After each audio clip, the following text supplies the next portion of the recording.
Shalom, saat ini kita akan merenungkan bagian firman Tuhan, tetapi sebelumnya mari kita berdoa meminta pimpinan dan kuasa Roh Kudus menguasai hati dan pikiran kita. Mari kita berdoa. Terima kasih ya Tuhan untuk kasih setia dan penyertaan-Mu dalam kehidupan kami.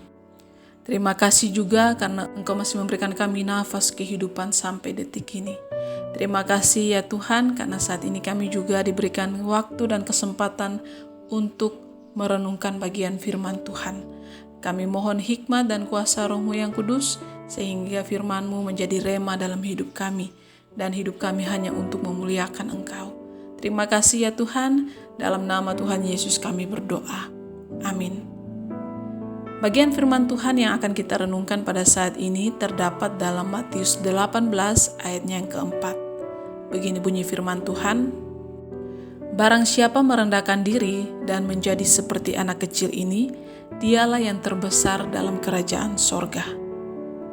Tema perenungan kita pada saat ini yaitu rendah hati mendahului kebajikan.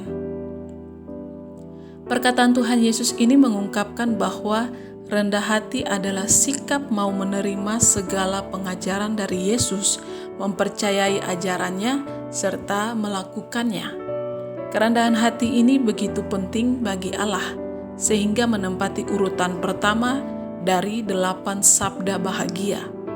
Berbahagialah segala orang yang rendah hatinya, karena mereka itu yang empunya kerajaan sorga. Bisa kita lihat dalam Matius 5 ayat yang ketiga.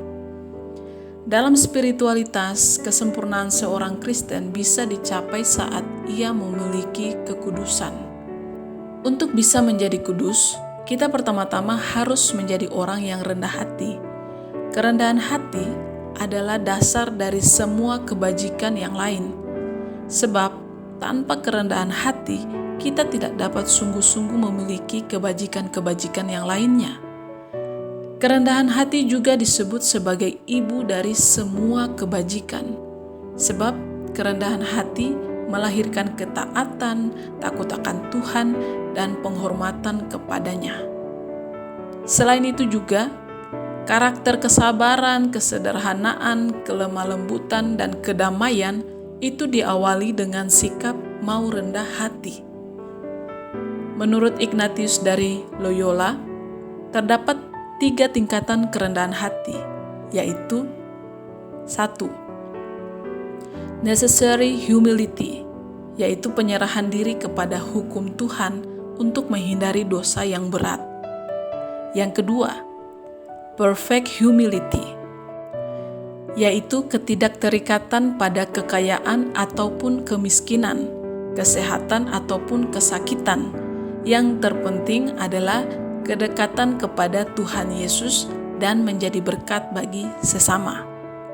Yang ketiga, most perfect humility, yaitu sikap meniru Kristus, termasuk menerima dengan rela penderitaan dan penghinaan atau salib, di dalam persatuan dengan Kristus demi kasih kita kepadanya. Yesus pun sudah memberikan teladan yang sempurna mengenai sikap rendah hati. Kerendahan hati Yesus tercermin dari 2 hal utama yang dilakukannya selama dia ada di dunia.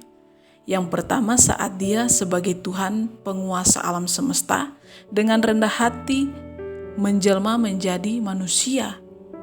Yang kedua, saat dia merendahkan dirinya dengan rela mati di kayu salib demi menebus semua umat manusia dari dosa. Saudara-saudaraku, sampai di manakah tingkat kerendah hatian kita?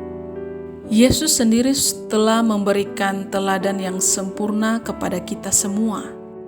Hendaklah kita mau mendekat kepadanya. Jika kita tidak dekat dengan Tuhan, pasti kita akan jauh dari sikap rendah hati. Jika kita tidak rendah hati, kita juga tidak bisa melahirkan kebajikan.